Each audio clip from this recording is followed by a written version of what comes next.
Are your employees current with their electrical safety habits? Do you have plugs that are missing the grounding prong? Do not use them until the ground is replaced. Grounding prongs are essential for safely operating tools and equipment. If it had a ground, it needs a ground. It's not worth the risk. Do you follow all lockout tagout procedures?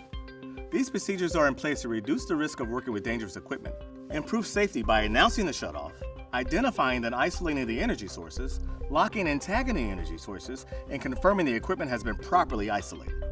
Do you always wear your personal protective equipment? It's there for a reason. Yes, it can be warm and uncomfortable, but you can avoid serious injury or even death by making your PPE a priority every time you work.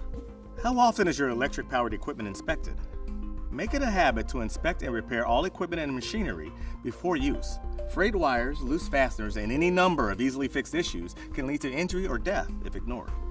Do you have cords running under a carpet? They may seem safer for tripping, but it's a big fire hazard. Invest in a properly rated plastic or rubber floor cover. It'll prevent tripping and avoid fires. Taking the proper precautions, following all safety procedures, and staying focused on the job will help you to avoid injuries and damage to your property. If you put safety first, you're much more likely to have a happy ending.